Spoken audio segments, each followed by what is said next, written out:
నమస్తే Telangana welcome to T news నేను మమతా ముందుగా బులెటిన్ లో హెడ్లైన్స్ పార్లమెంట్ ఎన్నికలకు గులాబీ శ్రేణుల సన్నద్ధం నియోజకవర్గాల్లో సమావేశాలతో కేటీఆర్ దిశానిర్దేశం రేపు కరీంనగర్లో బీఆర్ఎస్ కదనబేరి బహిరంగ సభకు భారీ ఏర్పాట్లు చేస్తున్న పార్టీ శ్రేణులు రిబ్ నియామకాల్లో అవకతవకలో ఆందోళనలో నిరుద్యోగులు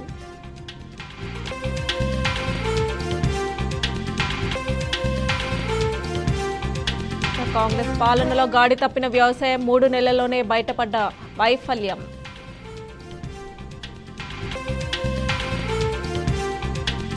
ఆస్కార్లో బెస్ట్ ఫిలిం ఓపెన్ హైమర్ ఉత్తమ నటీనటులుగా ఎస్మా స్టోన్ మాస్పీ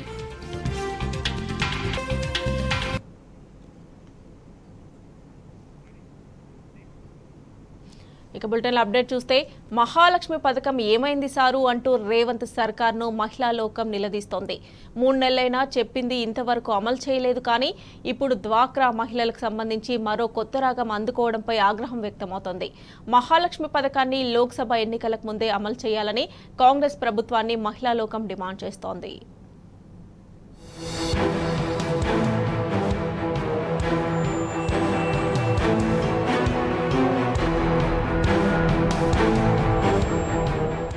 అలవిగాని హామీలిచ్చి రేవంత్ సర్కారు అధికారంలోకి వచ్చింది చేతికి పవర్ ఇచ్చాక ఇచ్చిన హామీలపై కిక్కురుమనకు పోగా తాజాగా లోక్సభ ఎన్నికల్లో లబ్ధి కోసం డ్వాక్రా మహిళలకు వడ్డీ లేని రుణాలు అంటూ కొత్త రాగం అందుకుంది అయితే రేవంత్ సర్కార్ తీరుపై మహిళల లోకం తీవ్ర ఆగ్రహం వ్యక్తం చేస్తుంది ముఖ్యంగా మహాలక్ష్మి పథకం ఏమైందని నిలదీస్తుంది మహాలక్ష్మి పథకం కింద ప్రతి మహిళకు నెలకు 2,500 రూపాయలు ఇస్తామన్నారు 6 గ్యారెంటీలో భాగంగా అమలు చేస్తామని చెప్పారు కానీ 3 నెలలు దాటినా దాని ఊసే ఎత్తడం లేదు చెప్పినయే చేయలేదు కానీ మరేదో చేస్తామంటూ కాంగ్రెస్ ప్రజా ప్రతినిధులు నేతలు ఊదరగొట్టడంపై అడుగడుగున మహిళలు ప్రశ్నల వర్షం కురిపిస్తున్నారు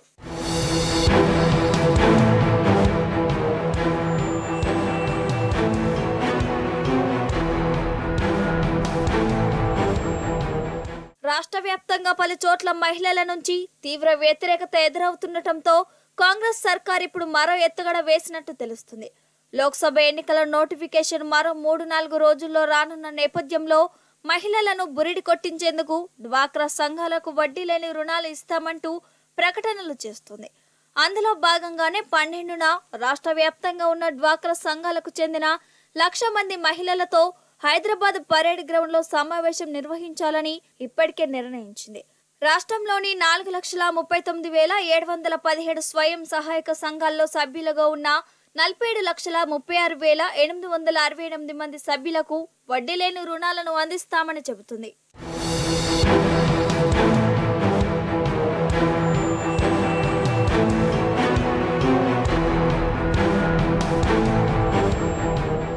వడ్డీ లేని రుణాల హామీపై మహిళలు మండిపడుతున్నారు 6 గ్యారెంటీలను ప్రథమ ప్రాధాన్యంగా తీసుకొని అమలు చేస్తామని గప్పాలు కొట్టిన కాంగ్రెస్ నేతలు ఇప్పుడు మహాలక్ష్మి పథకం కింద 2,500 అందించే అంశాన్ని వదిలిపెట్టి వడ్డీ లేని రుణాలంటూ పాట పాడడంపై ఆగ్రహం వ్యక్తం చేస్తున్నారు ఇది కేవలం ఎన్నికల ఎత్తుగడ తప్ప మరేమీ లేదని విమర్శిస్తున్నారు చిత్తశుద్ధి ఉంటే వెంటనే మహాలక్ష్మి పథకాన్ని ఎన్నికల నోటిఫికేషన్ కు ముందే ప్రారంభించాలని ముందుగా దాని మార్గదర్శకాలను జారీ చేయాలని మహిళా లోకం డిమాండ్ చేస్తుంది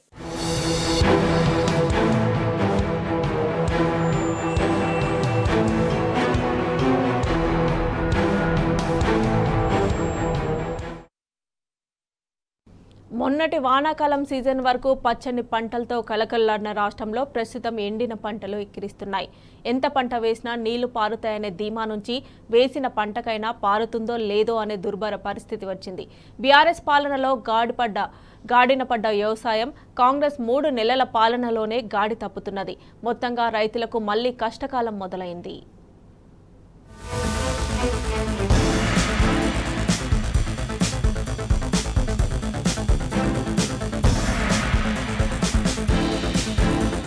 మునుపటి రోజులు కళ్ళ ముందు కదులుతున్నాయి ఎండిన పంటలు అడగంటిన బోల్లు బావులు కరెంటు కష్టాలు పంటలకు మద్దతు ధర ఇక్కట్లు ఇలా కొన్నేళ్లుగా రైతులకు దూరంగా ఉన్న సమస్యల్ని మళ్లీ ఒక్కసారే ముప్పేట దాడి చేస్తున్నాయి. పంటలు చేతికొచ్చే పరిస్థితి లేక పెట్టుబడి భారమై రైతులు అప్పుల పాలవుతూ ఆత్మహత్యలు చేసుకుంటున్నారు. మొన్నటి వరకు పుట్ల కొద్ది వడ్లు పండిన రాష్ట్రంలో ఇప్పుడు పంట చేతికి రావడమే గగనంగా మారింది. ఇప్పటి వరకు సుమారు 51 లక్షల ఎకరాల్లో వరి పంట సాగైంది. ఇందులో అత్యధికంగా ఉమ్మడి నల్గొండలో సుమారు 11 లక్షల ఎకరాల్లో సాగైంది. ఆ తర్వాత ఉమ్మడి కరీంనగర్ జిల్లాల్లో 10 లక్షల ఎకరాల్లో, నిజామాబాద్ లో 8 లక్షల ఎకరాల్లో సాగైంది. కాళేశ్వరంపై కాంగ్రెస్ పార్టీ పగ, సాగునీళ్ల నిర్వహణలో అలసత్వం వ్యవసాయ రంగాన్ని ఒక్కసారిగా అతలకుతలం చేస్తుంది. సాగునీళ్లు లేకపోవడంతో రాష్ట్ర వ్యాప్తంగా వరి పంటకు తీవ్ర నష్టం వాటిల్లుతుంది. 51 లక్షల ఎకరాల్లో వరి సాగైతే సగం పంట సాగునీళ్లు లేక ఎండిపోవటం ఖాయమనే అంచనాలు ఉన్నాయి.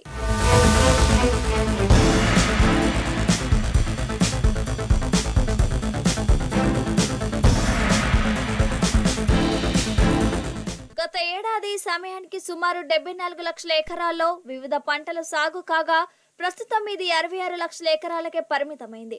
అంటే గత యాసంగితో పోల్చితే 8 లక్షల ఎకరాల్లో పంటల సాగు తగ్గటం గమనార్హం. ఇందులో వరి సాగే ఏకంగా 6.25 లక్షల ఎకరాల్లో తగ్గింది. ఇప్పటికే ఉమ్మడి నల్గొండ, కరీంనగర్, నిజామాబాద్, మహబూబ్ నగర్, మెదక్ జిల్లాల్లో కాంగ్రెస్ తెచ్చిన కరువు ఛాయలు స్పష్టంగా కనిపిస్తున్నాయి. పంట చేతికొచ్చే పరిస్థితి లేకపోవడంతో కొందరు రైతులు పశువులను వదిలేస్తే మరి చోట్ల ఎండిన వరి పైరుకు నిప్పు పెడుతున్నారు. కొన్ని చోట్ల పొట్టకు వచ్చిన వరి పైరుకు ట్యాంకర్లతో నీళ్లు అందిస్తున్నారు.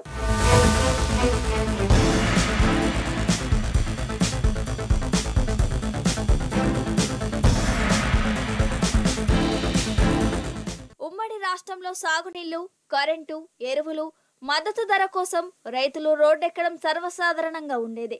కానీ తెలంగాణ ఏర్పాటు తర్వాత ఆ పరిస్థితి పూర్తిగా మారిపోయింది. బీఆర్ఎస్ ప్రభుత్వం వ్యవసాయాన్ని గాడిలో పెట్టి రైతుల కష్టాలు తీర్చింది. కానీ 10 ఏళ్ల తర్వాత మళ్లీ మునుపటి రోజులు కళ్ల ముందు కదులుతున్నాయి. సాగు నీళ్ల కోసం, కరెంటు కోసం, ఎరువుల కోసం, మద్దతు ధర కోసం రైతులు మళ్లీ రోడ్డెక్కుతున్నారు. ఓవైపు యాసంగి సీజన్ పూర్తవుతున్నా ఇప్పటి వరకు కాంగ్రెస్ ప్రభుత్వం రైతు బంధు పూర్తిగా అందలేదు. డిసెంబర్ 9వ తేదీన ప్రారంభించిన యాసంగి పెట్టుబడి సాయం 3 నెలలుగా కొనసాగుతూనే ఉంది. ఇప్పటి వరకు 3 ఎకరాల రైతులకే పెట్టుబడి సాయం జమ చేసినట్లు తెలుస్తుంది. ఇంకా మిగిలిన వారికి ఎప్పుడు జమ చేస్తారో తెలియని పరిస్థితి నెలకొంది.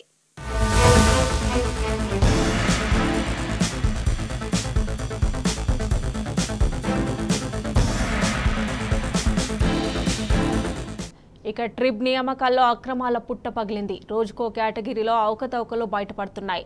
Physical director, librarian, JL botany పోస్టులో నోటిఫికేషన్కు విరుద్ధంగా వ్యవహరించారన్న విమర్శలు వెల్లువెత్తుతున్నాయి. తమకు దక్కాల్సిన పోస్టుల్లో అన్యాయం జరిగిందంటూ ఉద్యోగార్థులు ఆందోళనకు గురవుతున్నారు. లోపభూయిష్టంగా ఉన్న ఎంపిక ప్రక్రియ, నోటిఫికేషన్కు విరుద్ధంగా చేపట్టిన నియామకాలపై నిరుద్యోగులు న్యాయస్థానం మెట్లెక్కుతున్నారు.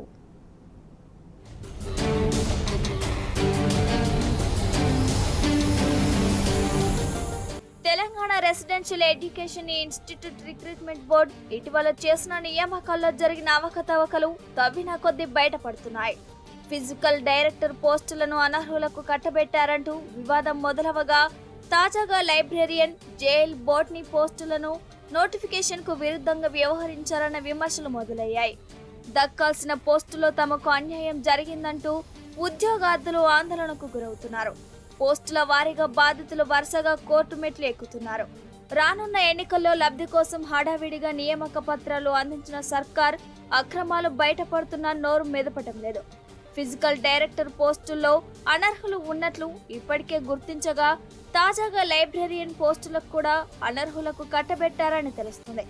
జేఎల్ పోస్టులను సైతం నోటిఫికేషన్కు విరుద్ధంగా భర్తీ చేశారని అభ్యర్థులు ఆరోపిస్తున్నారు.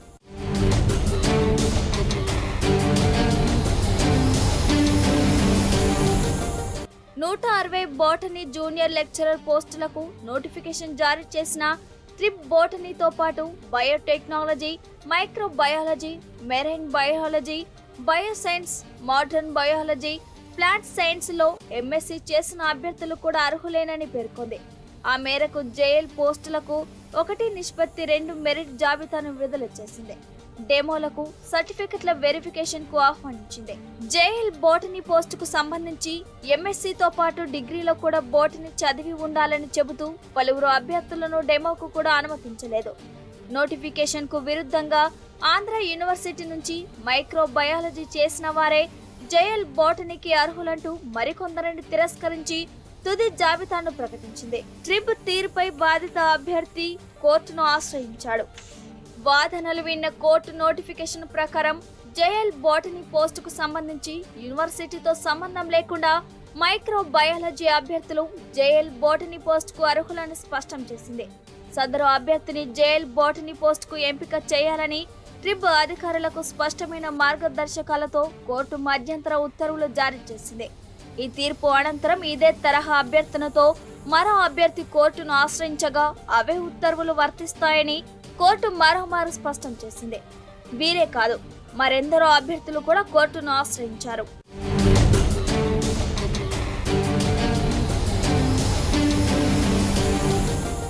టీజీడీ, డిఎల్, జేఎల్ పోస్టులకు ఎంపికైన అభ్యర్థులకు సంబంధించి ట్రిప్ విడుదల చేసిన జాబితా అనేక అనుమానాలకు తావిస్తుంది.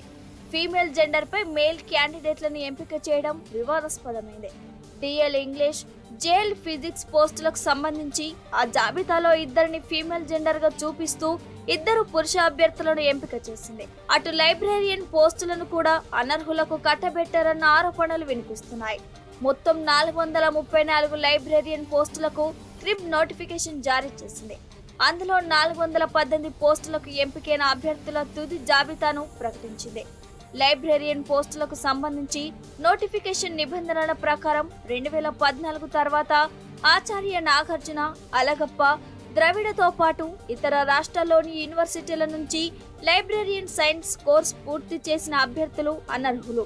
అయినప్పటికీ ఆ నోటిఫికేషన్ కు విరుద్ధంగా పలువురిని ఎంపిక చేశారని ఈ అభ్యర్థులు ఆగ్రహం వ్యక్తం చేస్తున్నారు. అలా ఎంపికైన 5గురిని గుర్తించినట్లు చెబుతున్నారు.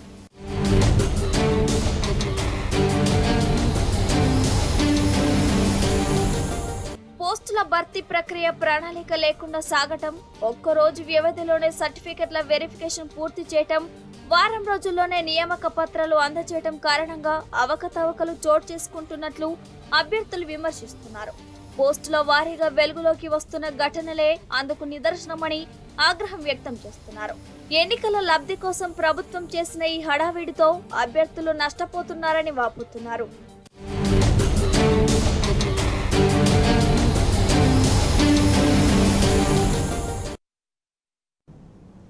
నెర్రెలు వారిన పంట పొలాలు, వాడిపోతున్న తోటలు. ఇప్పుడు తెలంగాణలో ఎక్కడ చూసినా ఈ దృశ్యాలే కనిపిస్తున్నాయి. ప్రభుత్వ అసమర్థ విధానాలతో రైతన్న నిండా మునుగుతున్నాడు. సాగునీరు లేక పంటలన్నీ ఎండిపోతుంటే గుండెల విసేలా ఏడుస్తున్నాడు. నల్గొండ జిల్లాలోని కూరగాయల తోటల రైతులైతే సాగుకు స్వస్తి చెప్పేందుకు కూడా సిద్ధమవుతున్నారు.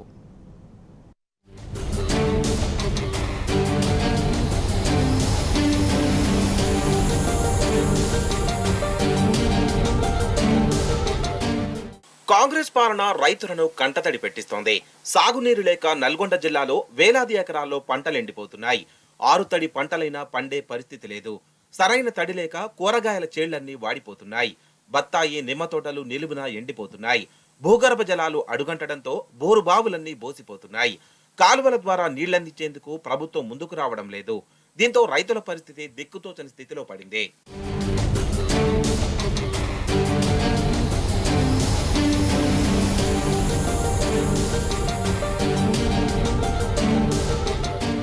కూరగాయల సాగుకు నల్గొండ జిల్లా పెట్టింది పేరు.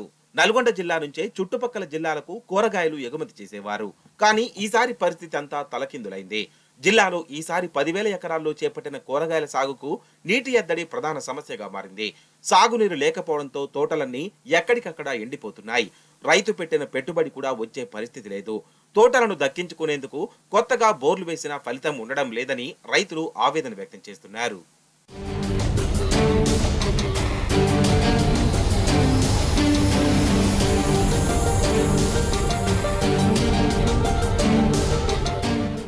ఇక మేము ఉన్న సన్నకారు చిన్నకారు రైతులు ఏం చేస్తామంటే 1 ఎకరం 2 ఎకరాలు 3 ఎకరాల వరకు డ్రిప్ ద్వారా గత ప్రభుత్వం ఇచ్చినటువంటి సబ్సిడీ డ్రిప్ల ద్వారానే కూరగాయలు పండిస్తున్నాం. ఈ కూరగాయలు పండితే ప్రతి ఒక్క స్ప్రే చేయాలంటే కెమికల్ పరంగా 2000 నుంచి 3000 రూపాయలు నల్లికి కానీ దోమకు కానీ పురుగులకు కానీ కలుపుకొని స్ప్రే చేస్తాం. ఈ వేలు ఏమో ఫెర్టిలైజర్ షాప్లో పెట్టి తెచ్చుకొట్టి మేము పంటలు పండిస్తున్నాం. మేము మార్కెట్కి తీసుకపోతే మధ్య దళారులు కొరికి రాని కొరుగు లెక్క మా దగ్గర అడ్డి పావుసేరు ఒక టమాటా బాక్స్ వచ్చేసి 30 కిలోలు ఉంటుంది. 30 కిలోల బాక్సు 100 రూపాయలు 70 రూపాయలకు మా దగ్గర కొని వాళ్ళు 30-40 రూపాయలకు అమ్ముకునే పరిస్థితి ఉంది. ఇప్పుడు మాత్రం నీళ్లు లేక అరకొరిగా పండినటువంటి పంటలను తీసుకపోతే అంతగా నాణ్యత లేవు కూరగాయలని వాళ్ళు ఇంకా అడ్డి పావుసేరు అడుగుతున్నారు. రైతు బంధు అన్నీ ఇవ్వాలి. వరి పంట పెట్టినాం, 10 ఎకరాలు వరి పంట పెట్టినాం, 5 ఎకరాలు ఎండిపోయింది. దానికి బోనస్ ఇస్తామన్నారు, ఏది లేదు. బోనస్ కూడా దాని గురించి ఏదైనా స్పష్టమైన ప్రకటన లేదు. గతంలో ఎట్లుండే ఇప్పుడు ఎట్లుండే? గతంలో ఇంతకుముందు వర్షాలు పడ్డాయి, ఈసారి ఫస్ట్ కారణం వర్షాలు పడలేదు. ఈ సంవత్సరం మొత్తం వర్షాభావ పరిస్థితులు. ఇంతకుముందు రిజర్వాయర్లో వాటర్ ఉండేది ఇక్కడ, అది అడుగుంటిపోయింది. దానివల్ల భూగర్భ జలాలు పిక్కపోయినాయి, కిందికి పోయినాయి.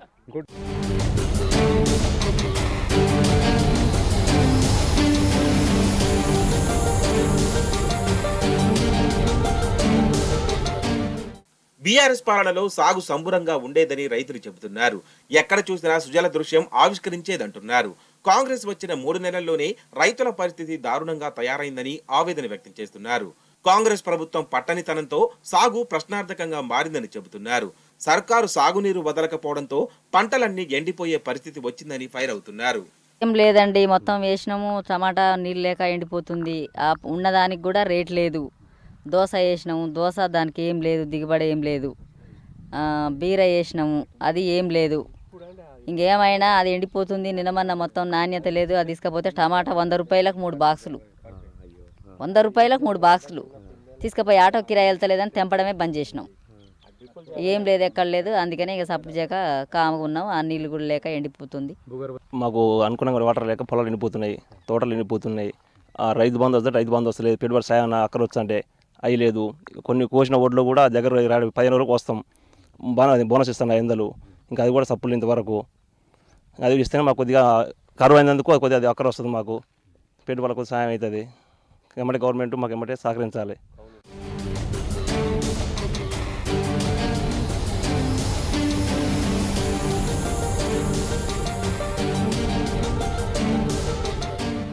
తోటలు ఎండిపోవడం చూడలేక ట్యాంకర్ల ద్వారా నీటిని అందించి పండించిన ఆశించిన లాభాలు రావడం లేదని రైతులు ఆందోళన చెందుతున్నారు.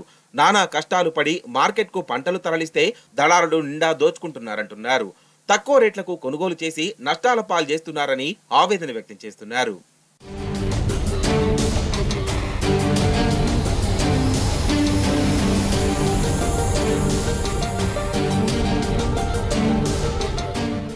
సాగు సంక్షోభంలో పడినా ప్రభుత్వం కనీసం స్పందించడం లేదని రైతులు ఆందోళన చెందుతున్నారు. ప్రభుత్వం రాజకీయాలకు పోకుండా సాగునీరు అందివ్వాలని డిమాండ్ చేస్తున్నారు. లేకుంటే ఆందోళనలు తీవ్రతరం చేస్తామని అన్నదాతలు హెచ్చరిస్తున్నారు.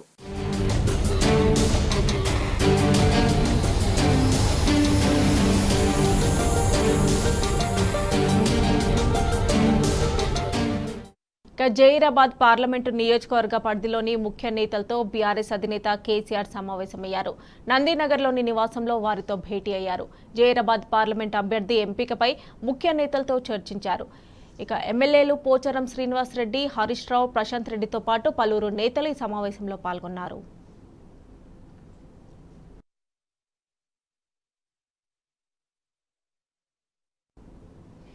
కాంగ్రెస్ పార్టీకి ఓటు వేసినందుకు ప్రజలు బాధపడుతున్నారని బీఆర్ఎస్ వర్కింగ్ ప్రెసిడెంట్ కేటీఆర్ అన్నారు. రైతులు అర్ధరాత్రి మళ్లీ బాయికాడికి పోయే పరిస్థితి వచ్చిందని చెప్పారు. చీకటి ఉన్నప్పుడే వెలుగు విలువ తెలుస్తుందన్న కేటీఆర్ మళ్లీ త్వరలోనే పూర్వ వైభవం వస్తుందని భరోసానిచ్చారు. కామారెడ్డిలో బీఆర్ఎస్ కార్యకర్తల విస్తృత స్థాయి సమావేశానికి హాజరైన కేటీఆర్ శ్రేణులకు దిశానిర్దేశం చేశారు. మొన్నటి ఎన్నిక మనకు కామారెడ్డిలో ఒక చేదు అనుభవాన్ని, చేదు జ్ఞాపకాన్ని మిగిల్చిన మాట మీకు తెలుసు, నాకు తెలుసు. ఇక మనం తవ్వుకుంటే పెంకాసులు వెళ్తాయి తప్ప ఏం వెళ్ళాయి. పెద్దగా డిస్కషన్ వద్దు. గతం గత జరిగింది జరిగిపోయింది. భవిష్యత్తు వైపు ముంగటికి చూడాల్సిన అవసరం తప్పకుండా మనందరి మీద ఉన్నది. మీ అందరికీ నేను ఇచ్చే మాట ఏమంటే 5 సార్లు కామారెడ్డి నుంచి శాసనసభ్యుడిగా గెలిచి మీ అందరితో మీ తల్లో నాలికలాగా మీ అందరికీ ఎల్లవేళలా అందుబాటులో ఉంటూ ఒక సామాన్య గ్రామీణ స్థాయి సర్పంచ్ సింగిల్ విండో పదవి నుంచి శాసనసభ్యుడిగా కేబినెట్ ర్యాంక్ లో ప్రభుత్వ విప్పుగా ఎదిగిన గంపా గోవర్ధన్ గారు మీకు అండగా ఉన్నారు. రేపటి రోజున కూడా అన్నగారి నాయకత్వంలోనే మొన్న ఎన్నికల్లో కూడా ఆనాడు కూడా ఎన్నికలకు పోయినాం. రేపు కూడా పార్లమెంట్ ఎన్నికల్లో గంపా గోవర్ధన్ గారి నాయకత్వంలో అందరినీ కూడా సీనియర్ నాయకులందరినీ సమన్వయ కమిటీలో సభ్యులుగా వేసుకొని ముందుకు పోతాం. అందరినీ కూడా సామాజిక సమతూకాన్ని పాటిస్తూ గంపా గోవర్ధన్ గారు గౌరవనీయులు పెద్దలు వారి నాయకత్వంలో రేపు పార్లమెంట్ ఎన్నికల్లో కూడా ముందుకు పోతామనే మాట కూడా నేను మీకు విజ్ఞప్తి చేస్తా ఉన్నాను. రెండవ మాట, సరే మోసం జరిగింది, ఏ ఊరికి పోయినా అయ్యో మేము ఇట్లా అనుకోలే, మేము ఒక్కల మూట అయిపోతే ఏమవుతుంది అనుకున్నాం, ఇక్కడ ఒక దగ్గర ఇట్లయితే ఏమవుతుంది అనుకున్నాం, మా ఊరు ఒక్కటి కింద మీద అయితే ఏమవుతుంది అనుకున్నాం, ఇట్లా మాట్లాడుతూ చాలా మంది గత 92 రోజులుగా చాలా మంది ఎక్కడ పోయినా కూడా మాట్లాడుతూ ఉన్నారు. రాష్ట్రంలో ఎవరిని కలిసినా కూడా అదే మాట చెప్తా ఉన్నారు. గౌరవనీయులు పెద్దలు మాట్లాడినప్పుడు చాలా విషయాలు చెప్పింది. ఇవాళ ఒకటి మాత్రం వాస్తవం, అప్పుడప్పుడు సూర్యుడు కూడా మబ్బుల వెనుకపోతేనే సూర్యుని విలువ కూడా తెలుస్తుంది, వెలుగు విలువ కూడా తెలుస్తుంది. ఇవాళ మనకు కొద్ది కాలం మనం మబ్బుల సాటుకు పోయినాం, తప్పకుండా మళ్ళీ తొందరలోనే పూర్వ వైభవం వస్తుంది, తప్పకుండా మనందరికీ మంచి రోజులు కూడా వస్తాయనే మాట కూడా నేను మీకు విజ్ఞప్తి చేస్తా ఉన్నా. ఎందుకంటే ఇది నా ఒక్కనే అభిప్రాయం కాదు, ప్రజలలోనే ఉన్నది. ఇవాళ నేను చూస్తా ఉన్నా ఎక్కడ పోయినా, మొన్న కరీంనగర్లో ఒక దగ్గర పంటలు ఎండిపోయినాయంటే మా గంగుల కమలాకర్ అన్న నువ్వు రా అని చెప్పి కొంటపోయిండు, తీసుకుపోయిండు. అక్కడ 5-6 రైతులు వచ్చిండ్రు. శ్రీనివాస్ రెడ్డి అని ఒక ఆయన, తిరుపతి అని ఒక ఆయన, శంకర్ అని ఒక ఆయన, అంజయ్య గారు ఇంకో ఆయన, అందరూ పక్క పొలాలోళ్ళు మేము బోంగానే వచ్చింది. మొత్తం ఎండిపోయినాయి, ఎక్కడికక్కడ నెర్రెలు వారి గందరగోళంగా ఉన్నది. వాళ్ళు చెప్తాను, మేము అడగని కూడా అడగలేపోయి, అన్న మొదటిసారి తెలంగాణ వచ్చినాక మొదటిసారి అర్ధరాత్రి బాయి కాడిపోయే రోజులు మళ్ళీ వచ్చినాయన్నా, అర్ధరాత్రి మళ్ళా కరెంటు కోసం బాయి కాడిపోయే రోజులు వచ్చినాయని ఒక రైతు చెప్పిండు. ఇంకో రైతు అని అంటున్నాడు, అన్నా నాకు 6 ఎకరాలు ఉన్నది, 2 ఎకరాలు ఎండిపోయింది, ఇంకో 4 ఎకరాలు ఇంకో కాడు ఉన్నది, అది కూడా ఇంకో వారంలో ఎండిపోయే పరిస్థితి ఉన్నది, గందరగోళం ఉన్నది, నా బతుకాగమయ్యే పరిస్థితి వచ్చిందన్న అనే మాట చెప్పిండు. మూడో ఆయన కొద్దిగా పెద్ద సెట్, ఆయన పేరు శ్రీనివాసరెడ్డి.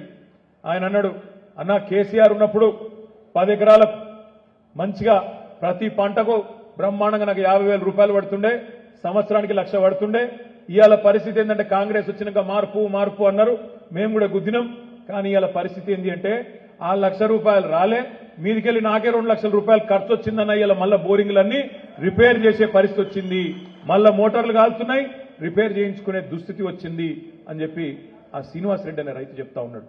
ఇది నా మాట కాదు, మీ మాట కాదు, కేవలం మన పార్టీ కార్యకర్తల మాట కాదు, సామాన్య ప్రజలలోనే ఉన్నది. ఇవాళ అయ్యో ఎంత పని చేస్తుమి, తినే పల్లెంలో మట్టి పోసుకుంటుమి, మంచిగున్న ప్రభుత్వాన్ని ఓడగొట్టుకుంటుమి అనే బాధ ఇలా సామాన్య ప్రజల్లో, రైతుల్లో, మహిళల్లో, వృద్ధుల్లో అందరిలో కూడా ఉన్నది. పార్లమెంట్ ఎన్నికల్లో కామారెడ్డి నుంచే బీఆర్ఎస్ జైత్రయాత్ర మొదలు కావాలన్నారు కేటీఆర్. కార్యకర్తలు ఎవరూ అధైర్యపడాల్సిన అవసరం లేదని చెప్పారు. రకరకాల మోసాలు చేసి కాంగ్రెస్ అధికారంలోకి వచ్చిందని మండిపడ్డారు. అసెంబ్లీ ఎన్నికల్లో స్వల్ప తేడాతోనే ఓడిపోయామన్న కేటీఆర్ పార్లమెంట్ ఎన్నికల్లో సత్తా చాటుదామని కార్యకర్తలకు దిశానిర్దేశం చేశారు. కేవలం మనం చేయవలసిందల్లా ఒకటే, మళ్ళొక్కసారి కొద్దిగా ధైర్యం తెచ్చుకొని, ఓపిక తెచ్చుకొని, కొద్దిగా మొన్నటి ఎన్నికల్లో మనకు ఎదురైన ఒక ఎదురు దెబ్బను పక్కకు పెట్టి ఈ పార్లమెంట్ ఎన్నికల్లోనే కామారెడ్డిలో తిరిగి మళ్లీ మన జైత్రయాత్ర మొదలు పెట్టాలని చెప్పి నేను హృదయపూర్వకంగా మీ అందరిని కూడా కోరుతా ఉన్నా. సరే జరిగిపోయింది, దాన్ని మనసులోకి తీసేయండి. ఎవరిని క్షమించమని అడిగే అవసరం కూడా లేదు. మా గంపన్న అన్నాడు, సార్ను క్షమించమని కొడుతున్నా అన్నాడు. నిజానికి మీరేం తక్కువ చేయలే, ఎక్కడోళ్ళక్కడ మీరు దండలాడినరు, ఎక్కడోళ్ళక్కడ గట్టిగా ప్రతి ఊరిలో ప్రతి నాయకుడు, ప్రతి కార్యకర్త గెలవాలనే కమిట్మెంట్ తోనే పనిచేసింది. మీరేం తక్కువ చేయలే. కానీ పెద్దలు ఎప్పుడో చెప్పిండ్రు, నిజం కడప దాటే లోపల అబద్ధం ఊరంతా తిరిగేస్తుందట. గదే అయింది కామారెడ్డిలో. ఒకడు అంటాడు కేసీఆర్ రాగానే భూములు గుంజుకుంటాడు అంటాడు. అరే ఎందుకు గుంజుకుంటాడు రబ్బాయి మనం సంజాయించే లోపలనే అయ్యో గుంజుకుంటాడట, ఇది పోతుందట, అది పోతుందట, మొత్తం ఇంకా రోడ్డు రానేలేదు, నా భూమి పోతుందట, నీ భూమి పోతుందట, అసైన్డ్ భూములు గుంజుకుంటాడట. ఇట్లా ఇష్టం వచ్చిన ప్రచారాలు చేసి అదొక రకమైన మోసం. రకరకాల ప్రచారాలు, 1 కాదు 2 కాదు. కేసీఆర్ ఇడిచిపెట్టిపోతాడు కామారెడ్డి, గెలిస్తే ఇక్కడ ఉంటాడా? గజ్వెల్ల చెప్పిండు నేను అటే పోతా అన్నాడు, ఇక్కడ ఉండడు, నేనే ఈడుంటా అని ఒక ఆయన. ఇట్లా రకరకాల ప్రచారాలు చేసి రంగుల కళ లాంటి సినిమా చూపెట్టి ఇష్టం వచ్చిన హామీలు నోటికొచ్చిన అసంబద్ధమైన నోటికొచ్చిన హామీలు ఇచ్చి ఇవాళ కాంగ్రెస్ గవర్నమెంట్కి వచ్చింది, ఇక్కడ బీజేపీ ఎమ్మెల్యే గెలిచింది. సరే అది జరిగిపోయింది. నా విజ్ఞప్తి మీ అందరితో ఒకటే, మనం నిరాశ పడవలసింది, హతాశులు కావాల్సింది ఏమీ లేదు. ఎందుకంటే మీ ఉమ్మడి నిజామాబాద్ జిల్లాలో 9 సీట్లు ఉన్నాయి. కామారెడ్డి నిజామాబాద్ కలిపితే 9 శాసనసభ నియోజకవర్గాలు ఉన్నాయి. ఇక్కడ 2 గెలిచినాం, బాల్కొండ గెలిచినాం, బాన్స్వాడ గెలిచినాం. బోధన్లో 3000 ఓట్లతో ఓడిపోయినాం, జుక్కల్లో 1150 ఓట్లతో ఓడిపోయినాం, కామారెడ్డిలా 6000 చిల్లర ఓట్లతో ఓడిపోయినాం. అంటే స్వల్ప తేడా, ఎంట్రుక వాస్తోని 3 సీట్లు పోయినాయి. లేకపోతే ఆ 3 కూడా గెలిస్తే ఇవాళ 9లో 5 మనమే ఉందుము, ముంగట మనమే ఉందుము. కానీ చిన్న పొరపాట్లు, చిన్న లోటుపాట్లు, చిన్న మనకుండే పట్టింపుల వల్ల కొంత నష్టం జరిగిన మాట వాస్తవం. కానీ నేను మిమ్మల్ని ప్రార్థించేది, కోరేది, మా ఎలక్షన్ అయిపోయింది, ఎమ్మెల్యే ఎలక్షన్ అయిపోయింది. మనకు ప్రజలు 3వ వంతు సీట్లు ఇచ్చిండ్రు. 119 సీట్లల్లా 39 సీట్లు అంటే తక్కువ సంఖ్య ఏం కాదు. 39 సీట్లు ఇచ్చి గౌరవప్రదమైన ప్రతిపక్ష పాత్ర ఇచ్చిండ్రు. మనం ప్రజలకు కూడా ధన్యవాదాలు చెప్పాలి. ఎందుకంటే తెలంగాణ తెచ్చినాం కాబట్టే 10 ఏళ్లు మనకు ప్రభుత్వాన్ని ఇచ్చిండ్రు, నడిపించే అవకాశం కూడా ఇచ్చిండ్రు. వాళ్ళ తప్పేం లేదు. నిజంగా చెప్పాలంటే రేవంత్ రెడ్డి తప్పు కూడా లేదు.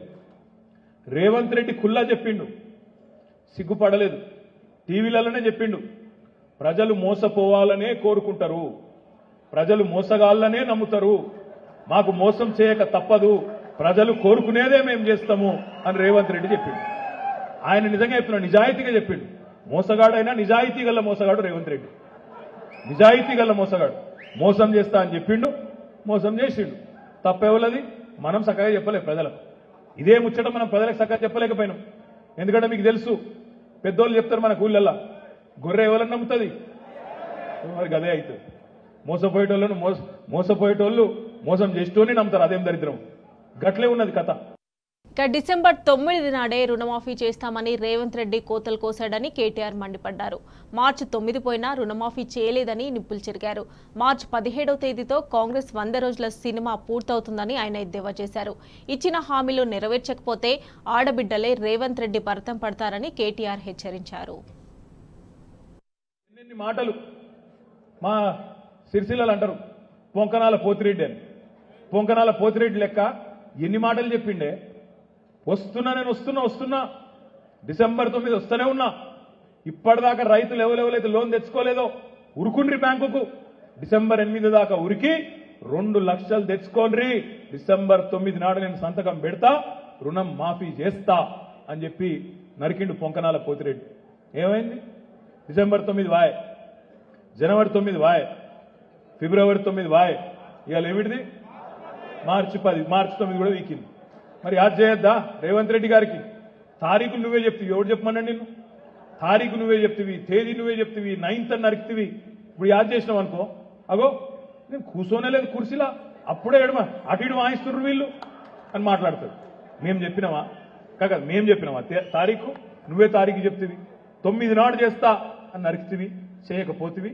యాద్ చేస్తాం, రైతులు తప్పకుండా ఇచ్చిన మాట నిలబెట్టకపోతే నీ భరతం పడతారు బిడ్డ అనే మాట కూడా రేవంత్ రెడ్డికి, పొంకనాల పోతిరెడ్డికి నేను ఈ సందర్భంగా విజ్ఞప్తి చేస్తా ఉన్నా. ఇంకేమన్నాడు మా ఆడబిడ్డలను పట్టుకొని, అయ్యో మా ఆడతల్లులు ఆడబిడ్డలు కేసీఆర్ ₹1,00,000 ఇస్తాడు పెళ్లికి, నేను తులం బంగారం ఇస్తా, బంగారం ఫ్రీ అన్నాడు. మరి ఆడవాయ బంగారం 3 నెలలే, మళ్ళా కేసీఆర్ ఇచ్చిన చెక్కులే ఇస్తాడు, ₹1,00,000 చెక్కులు, కానీ బంగారం లేదు, మన్ను లేదు. మా ఆడబిడ్డలు కూడా ఇడిసి పెట్టరు, ఎదురు చూస్తాండ్రు 100 రోజులు నిండని. 100 రోజులు నిండాక కాంగ్రెస్ పార్టీ బొంద దవ్వేది ఇదే ఆడబిడ్డలు అనే మాట కూడా నేను మీకు విజ్ఞప్తి చేస్తా ఉన్నా. ఎక్కువ టైం ఏం పట్టది, ఇంకో వారం రోజులే ఉన్నది. మార్చి 17కు 100 రోజులు నిండుతుంది, 100 రోజుల సినిమా పూర్తవుతుంది. అప్పుడెప్పుడో కృష్ణుడు కూడా పాపం శిశుపాలుడు 100 తప్పులు చేసేదాకా ఆగిండట. తెలంగాణ ప్రజలు కూడా అట్లా ఎదురు చూస్తాను. చూద్దాం, కొత్తగా వచ్చిండు కదా, 100 రోజులు చూద్దాం, ఏం తొందర ఉన్నది, ఏం ఎగిరితం ఉన్నది అని చెప్పి ఆలోచన చేస్తా ఉన్నారు. ఎన్ని మాటలు చెప్పిండు యాద్ చేసుకోండి. మా ఆడబిడ్డలకు చెప్పిండు, ఇంట్లో కోడళ్ళుంటే నెలకు 2500 ఇస్తా మహాలక్ష్మి, అత్తలకు నెలకు 4000. అత్తలే కాదు, అత్తకు భర్తుంటే మాముంటే ముసలోళ్ళు ఇద్దరుంటే కేసీఆర్ ఒక్కలకే ఇస్తాను ముసలోళ్లకు, నేను ఇద్దరికి ఇస్తా. కేసీఆర్ 2000 ఇస్తే నేను 4000 ఇస్తా. ముగ్గురికి కలిపి ఆడబిడ్డకు ముసలవ్వకు ముసలయ్యకు కలిపి 4000 2500 10,500 రూపాయలు నేనే ఇస్తా అని అడిగిండు. ఏడవాయ మరి ఏడవాయి నీ చేయూత, ఎక్కడ పోయింది నీ మహాలక్ష్మి? ఇది ఏది కూడా ఇప్పుడు ఇచ్చే పరిస్థితి లేదు. రైతన్నలకు చెప్పిండు బోనస్ ఇస్తా 500 క్వింటాల్కు 500 బోనస్ ఇస్తా అన్నాడు. మరొక పంట పోయింది, మొన్న పోయింది, డిసెంబర్ పోయింది, అయిపోయింది. అప్పుడే గద్దెనెక్కింది కాబట్టి మనం కూడా ఏమనలే. ఇప్పుడు యాసంగి పంట కోతకొచ్చింది, ఏప్రిల్ నెలలో కోతలుంటాయి. నేను కామారెడ్డి వేదికగా రేవంత్ రెడ్డి గారిని డిమాండ్ చేస్తా ఉన్నా, నీకు నిజంగా చిత్తశుద్ధి ఉంటే, రైతుల మీద ప్రేమ ఉంటే 500 రూపాయలు బోనస్ ఇస్తా అన్న మాట బోగస్ కాకపోతే ఎలక్షన్ కోడ్ మార్చి 14కో 13కో 15కో వస్తుందని చెప్తాను. మోసం చేసుడు అలవాటే కదా. అయ్యో నేను ఇద్దామనుకున్నా, కోడ్ వచ్చింది కదా, ఏం చేయాలి, రైతన్నలు అర్థం చేసుకోండి అని మళ్ళీ నరుకుతాడు. అందుకే నేను చెప్తున్నా, ప్రజలకు మనం చెప్పాలి. బీఆర్ఎస్ వర్కింగ్ ప్రెసిడెంట్ కేటీఆర్ మరోసారి రేవంత్ రెడ్డిపై ఫైర్ అయ్యారు. రాజన్న సిరిసిల్ల జిల్లా గంభీరావుపేటలో నిర్వహించిన బీఆర్ఎస్ ముఖ్య కార్యకర్తల సమావేశంలో ఆయన పాల్గొన్నారు. రేవంత్ రెడ్డి లోక్సభ ఎన్నికల అనంతరం బీజేపీలో చేరడం ఖాయమని కేటీఆర్ ఆరోపించారు. ఇక కాంగ్రెస్ పార్టీకి రేవంత్ రెడ్డి ద్రోహం చేసే రోజులు దగ్గరలోనే ఉన్నాయని ఆయన స్పష్టం చేశారు. మాట్లాడే మాటలు, ఈ 93 రోజుల్లో ఆయన భాష, ఆయన హావభావాలు, ఆయన గొంతు చించుకుంటూ పెడబొబ్బలు పెడుతున్న లొల్లి నాకైతే అర్థమైతలేదు. మనమేమో మంచిగా దిలాసాగా ఉన్నాం, ప్రతిపక్షంలో ఉన్నాం, మంచిగా మనం మాట్లాడుతున్నాం, ఏ బాధ లేకుంటున్నాం మనం. ఆయన మాత్రం ఎక్కడ ఎవడు కుర్చీ గుంజుకుంటాడో అన్నట్టు రోజొక్కసారి లొడలొడలో డబ్బల రాళ్ళే చూపినట్టు ఓ రోజంతా లొల్లి పెడుతున్నాడు. ఆయన ఏం మాట్లాడుతున్నా మీరు చూస్తున్నారు. నేను కాక మొన్న అంటాడు, ఏమంటాడు ఆయన, మెడల పేగులేసుకొని తిరుగుతావు, నువ్వు బోటి కొట్టేటోను, ఏంటిది నువ్వు మెడల పేగులేసుకొని తిరుగుతా అంటే? అది ఒక ముఖ్యమంత్రి మాట్లాడే మాటనేనా? లాగుల తొండలు ఇడుస్తా అంటాడు. లాగుల తొండలు ఇస్తుంటే ఏంటి నాకు అర్థం కాదు. ఇది ఒక ముఖ్యమంత్రి స్థాయిలో మాట్లాడే మాటనా? ఊళ్ళలో కూడా మాట్లాడతలేరు, ఇవాళ రేపు వాళ్ళు బజార్ల పంచాయతీలో కూడా అట్లా తెచ్చుకుంటలేరు. ఇంకా చిల్లర. ఏప్రిల్లో పంటలు కోతలకు వస్తున్నాయి. ఏప్రిల్లో ఇక ఎండిపోగా మిగిలిన పంటలు ఏవైతున్నాయో అవి కోతలకు వస్తున్నాయి. ఆ కోతలను, పంట కోతల టైంకు 500 బోనస్ ఇవ్వాలంటే మళ్ళీ ఈయన చాలా తెలివైనడు రేవంత్ రెడ్డి. చెప్పినా కదా, నిజాయితీ పరుడైన మోసగాడు. అందుకే ఏం చెప్తాడు మళ్ళా, అయ్యో నేను ఇద్దామనుకున్నా కానీ ఎలక్షన్ కోడ్ వచ్చింది కదా ఏం చేయాలి అంటాడు. అందుకే నేను అడుగుతున్నా, ఎలక్షన్ కోడ్ ఇంకా 3 రోజుల తర్వాత వస్తుంది, మార్చి 14కో 15కో వస్తుంది అంటాను. రేవంత్ రెడ్డి, పొంకనాల పోతిరెడ్డి, నీకు నిజంగానే చిత్తశుద్ధి ఉంటే, రైతుల మీద ప్రేమ ఉంటే, ఇచ్చిన మాట మీద విలువ ఉంటే, నీ కాంగ్రెస్ పార్టీకి దమ్ముంటే, ఇక నీ భాషలో చెప్పాలంటే మొగోనివైతే ఈ రోజు ఈ 3 రోజులల్లా ఈ 3 రోజులలో జీవోది, ఈ 3 రోజులలోనే జీవోది 500 బోనస్ ఇస్తున్న రైతన్నలకి యాసంగి పంట నుంచి అని చెప్పి దమ్ముంటే మాట నిలబెట్టుకో. దమ్ముంటే మగాడివైతే 1,67,00,000 మంది ఆడబిడ్డలకు నెలకు 2,500 ఇస్తాను కదా, ఆ పని చేసి చూపెట్టు, అప్పుడు ఒప్పుకుంటాం. దమ్ముంటే మగాడివైతే 46 లక్షల మంది పెద్ద మనుషులకు నెలకు 4,000 ఇస్తాను, ఇచ్చి చూపెట్టు, అప్పుడు ఒప్పుకుంటాం. దమ్ముంటే మగాడివైతే 2 లక్షల రుణమాఫీ చేస్తా అన్నావు కదా డిసెంబర్ 9 నాడు, చేసి చూపెట్టు, అప్పుడొచ్చి ఓట్లు అడుగు. సిగ్గులేని నీతిమాలిన మాటలు మాట్లాడకు. ఎన్ని దౌర్భాగ్య మాటలు మాట్లాడుతాండే. ఎవరు వాళ్ళు నా ప్రభుత్వాన్ని గులగొట్టేది? ఎవడు గులగొడతా అన్నాడు? ఇవ్వడంలే. మానవ బాంబులు అవుతామంటాడు. మానవ బాంబులు అయ్యే అక్కర్లేదు రేవంత్ రెడ్డి గారు. నీ పక్కకే ఉన్నాయి కాంగ్రెస్ పార్టీలో మానవ బాంబులు. ఒక దిక్కు నల్గొండ బాంబు ఉన్నది, ఇంకో దిక్కు ఖమ్మం బాంబు ఉన్నది. ఎప్పుడు వెళ్తుందో తెలియదు. మేమేం చెయ్యం. నువ్వు 5 ఏళ్ళు ఉండు మంచిగా, మేము అద్దంటలేం. 5 ఏళ్ళు మంచిగా ఉండు. నువ్వు ఎట్లాగూ ఫెయిల్ అవుతావు మాకు తెలుసు, నీకు తెలుసు. నీకు రాసిన మేనిఫెస్టో రాసిన 420 గాళ్ళకు కూడా తెలుసు. బరాబర్ ఫెయిల్ అవుతావు నువ్వు, మాకు కూడా తెలుసు, ప్రజలకు కూడా తెలుసు. మోసపోయినవని అర్థమైంది. అందుకే నేను అంటున్నాను, 5 ఏళ్ళుండు, ఇచ్చిన 420 హామీలు నిలబెట్టుకో. నిలబెట్టుకోపోతే 100 రోజుల్లో ఇది చేస్తా, అది చేస్తా, పొడి చేస్తా అని ఏదైతే నరికినవో, పొంకనాలు కొట్టినవో అది నిలబెట్టుకోకపోతే 100 రోజుల తర్వాత, మార్చి 17 తర్వాత నీ బొందదవేది కూడా ఇదే తెలంగాణ ప్రజలు అనే మాట కూడా నేను విజ్ఞప్తి చేస్తా ఉన్నా. ఎందుకంటే ఎక్కువ రోజులు దాగే అబద్ధాలు. ఈయన కాంగ్రెస్ ముఖ్యమంత్రి లాగా లేడు. బరాబర్ చెప్తున్నా, పార్లమెంట్ ఎన్నికల తర్వాత ఈ రేవంత్ రెడ్డి అంటే ఆయన రాహుల్ గాంధీకి కాంగ్రెస్ పార్టీకి వెన్నుపోటు ఒడుస్తాడు, బీజేపీలకు జంప్ అవుతాడు, రాసి పెట్టుకోండి. ఎందుకంటే ఆయన కుల్లా చెప్తున్నాడు, సిగ్గు కూడా పడతలేడు ఆయన ఏమి.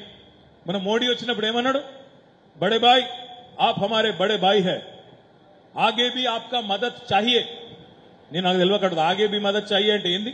ఇంకా ముందు ముందు రానున్న రోజుల్లో కూడా రానున్న సంవత్సరాల్లో రానున్న రోజుల్లో కూడా నీ ఆశీర్వాదం ఉండాలి అన్నాడు.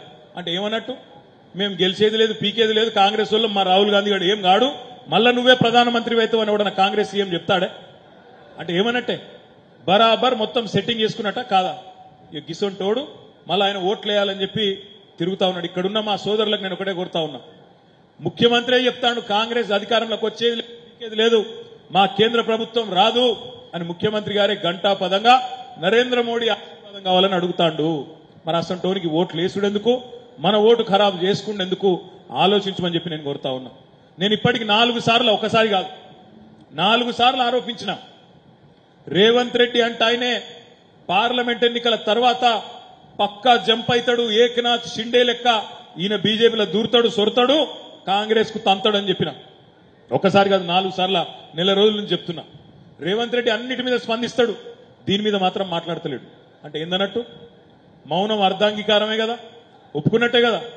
అందుకే అంటున్నా నేను, మా సోదరులందరూ కూడా దయచేసి జాగ్రత్తగా ఆలోచించాలి. ఇది కాంగ్రెస్ పార్టీ కాదు, ఇప్పుడున్నది కాంగ్రెస్ పార్టీ కాదు, ఇది సగం బీజేపీ సగం కాంగ్రెస్ పార్టీ యొక్క మనిషి, ఆయన కల్తీ మనిషి. రేవంత్ రెడ్డి అంటూ ఆయన ఏ పార్టీ వాడు కాదు. మొదలు బీజేపీ, అటెనక టీఆర్ఎస్, అటెనక పోయి తెలుగుదేశం మీద వచ్చిండు, ఇప్పుడు కాంగ్రెస్ లో వచ్చిండు. ఎప్పుడు ఏ ఎండకా గొడుగు పట్టేటోడు, ఏటు గాలింటే గడిపోతాడు తప్ప ఆయనకు ఒక నీతి లేదు, సిద్ధాంతం లేదు, మన్ను లేదు, మశానం లేదు. అందుకే అంటున్నా నేను, పార్లమెంటు తర్వాత పక్కాగా రాహుల్ గాంధీకి వెన్నుపోటు ఒడిచి పక్కాగా బీజేపీలో చేరే మొట్టమొదటి వ్యక్తి ఈ పొంకనాల పోతిరెడ్డి రేవంత్ రెడ్డి అవుతాడు. రాసి పెట్టుకోండి మీరు గంభీరావుపేటలో అనే మాట నేను మీకు విజ్ఞప్తి చేస్తా ఉన్నా. ఇట్లాంటి పార్టీకి, అట్లాంటి నాయకులకు ఇంతవరకు వాళ్ళ క్యాండిడేట్ ఎవరో కూడా తెలియదు. అట్లాంటి వాళ్లకు ఓట్లేసి ఇవాళ పరోక్షంగా బీజేపీకి లాభం చేయవద్దని చెప్పి నేను మిత్రులందరినీ, సోదరులందరినీ కూడా కోరుతున్నా. ఎందుకంటే రేవంత్ రెడ్డికి ఈ కాంగ్రెస్ పార్టీకి వేసే ఓటు పరోక్షంగా మళ్ళీ బీజేపీకి పోతుంది, యాది పెట్టుకోండి. ప్రపంచ సినీ రంగంలో అత్యంత ప్రతిష్టాత్మక ఆస్కార్ అవార్డుల సంబరాలు అంబరానంటాయి. లాస్ ఏంజల్స్లోని డార్బీ థియేటర్లో జరిగిన 96వ అకాడమీ అవార్డుల్లో Oppenheimer movie sensation create చేసింది. ఏకంగా 7 విభాగాల్లో పురస్కారాలను ఎగిరేసుకుపోయింది. Best supporting role, best editing, best cinematography కేటగిరీలో అవార్డులు దక్కించుకుంది. దీంతో పాటు పూర్ థింగ్స్ సినిమా 4 పురస్కారాలు దక్కాయి. ఇటు రష్యా ఉక్రెయిన్ యుద్ధం నేపథ్యంలో రూపొందించిన documentary feature film 20 Days in మారిపోల్కు అనే అవార్డు లభించింది. అయితే భారత్ నుంచి పోటీపడ్డ టు కిల్ ఏ టైగర్కు నిరాశ ఎదురైంది. ఇక ఈ వేడుకకు దేశ విదేశాల నుంచి సినీ తారలు హాజరయ్యారు.